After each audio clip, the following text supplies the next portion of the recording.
95.9 FM, WATD, the South Shore's Morning News. I'm Rob Hackala. Beth is off traveling to New Bedford for Right Whale Day. She'll be covering events at the Whaling Museum in New Bedford for Right Whale Day here in the Commonwealth of Massachusetts.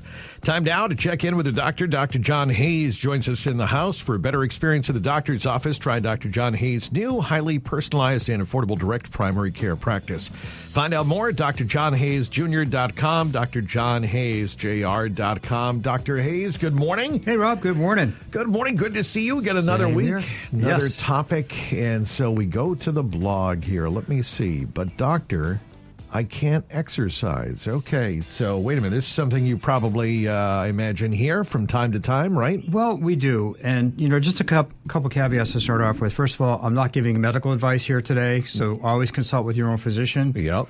But I do think it's very helpful to review some things that we see very, very commonly and just try to, help guide people through the process of what we usually recommend and find very helpful. Yeah. Okay. So let's fill us in here when it comes to, facing an illness or an injury and, someone says, hey, I just don't know if I can do all of these things. Well, it's more common in the spring, especially after a long winter like we've had, where a lot of us have had less outside time that we ordinarily would have. Yeah.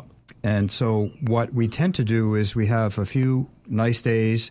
We overdo it, we hurt ourselves, we set ourselves back, and then before you know it, unless you're very, very careful, old habits creep back and don't get changed like they should. And this is the biggest hang-up that a lot of people have. Two common misconceptions. Again, this is not a put down or a slight to anybody, but I'll ask patients, did you stretch today? Oh, no, I didn't go to my yoga class. But did you stretch today? No. No. Did you exercise today? No, I didn't go to the gym today.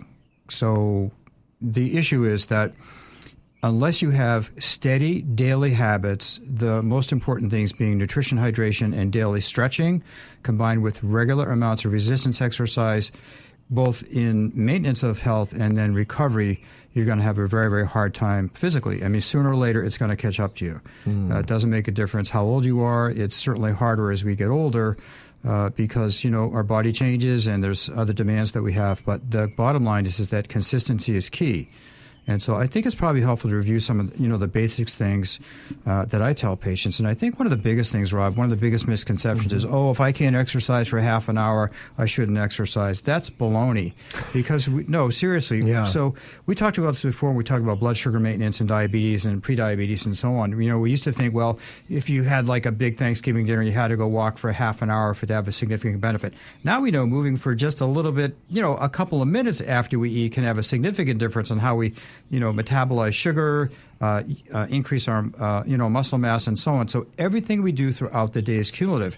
And I'll tell patients this all the time. If you are impaired or you are recovering from a surgery, obviously consult with your surgeon. Of course, always follow their advice. But I tell patients, a half an hour a day, so 5 minutes, 6 times a day.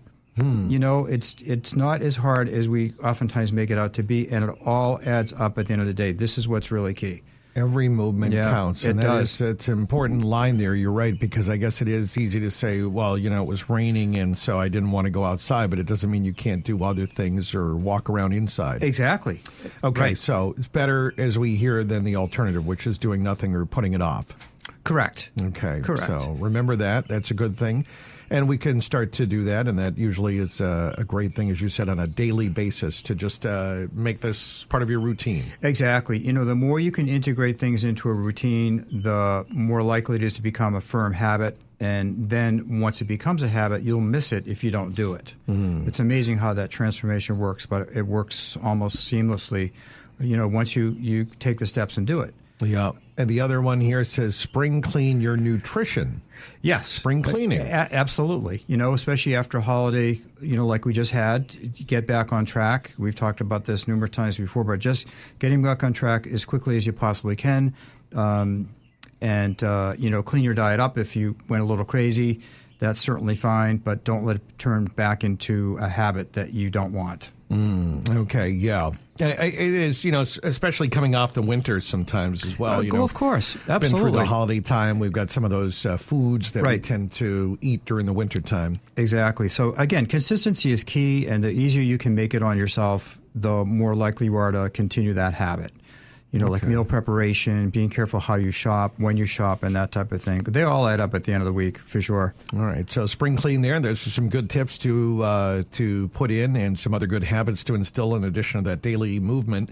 And then stay consistent no matter the season. Okay. Yeah, because this is definitely true when it comes to a lot of these patterns. I think we do have like a summer and winter pattern. Well, in this part of the country, we certainly do. Yeah. We certainly do. And a lot of it has to do with, sunlight exposure, which we've talked about all the time. It's so key, so important. I mean, I advise patients get outside and exercise outside whenever you possibly can, and just don't neglect how important that is for a number of different reasons that we've highlighted before. But the basics really are good hydration and flexibility. So guided stretching is really important, probably more important than just about anything else we do, and that's been proven in many studies with regard to injuries and aging and so on. So those are really key. And then the other thing, and again, I have to emphasize this, is you need to make sure that you are under regular medical care.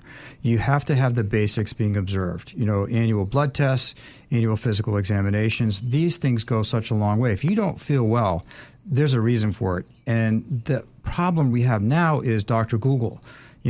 People are searching this, searching that, looking for all these issues. Yep. And ChatGPT, can I have that answer all my questions? Well, you know what? ChatGPT is actually a good one because oftentimes now it'll tell you more what you need to do if you're not feeling well. Oh, it's unbelievable what has happened with that. But that's a topic in itself. Okay. No, but still though, the issue is you need to have an accurate diagnosis first. If you're not feeling well first, avoid going down rabbit holes, work with a physician you trust, and again, I emphasize physician, get the most accurate diagnosis you possibly can. Even if it takes weeks to figure out, you're much better off that way than, going off on this tangent, going down this tangent, not knowing what's going on, and unfortunately, it's something that's happening all too much in this day and age. Yeah, you see two people come in and they'll say, "Doctor, I think it might be because I Googled or I saw that there could be this." And which is fine because as long as they follow up. Well, the other issue too is it's not always a bad thing. I've had patients come in with genetic histories and they dive in and they do some research. Say, "Holy cow, could this be a consideration?" Absolutely, it can. But there's a big difference between us trying to sort it out yourself. And even myself as a physician, if I don't talk to my doctor, I'm just being dumb. Yeah. Because we can't figure out stuff for ourselves right. It's important to have somebody you trust that you can consult with on a regular basis to handle these issues. Well, you want to get in touch with Dr. John Hayes. He's a great resource. Of course, you can find out more with his blogs at drjohnhayesjr.com. His office is in Marshfield, and you can always text or chat first. That is 781 number, 781-659-7989, 781-659-7989 for Dr. John Hayes of Marshfield, living and practicing by design. And so no matter the time of year, make sure you instill good habits, as you said, because it is very easy, definitely in the winter, to get down, off the wagon. Exactly. I know it happens. It does. It happens to all of us, but the key is getting back on track as quickly as possible and doing the best you can every day to stay there. All right. Dr. John Hayes, good stuff as always, and it's great to have you in studio with us every week at this time. Thanks, Rob. Thank you, Doctor.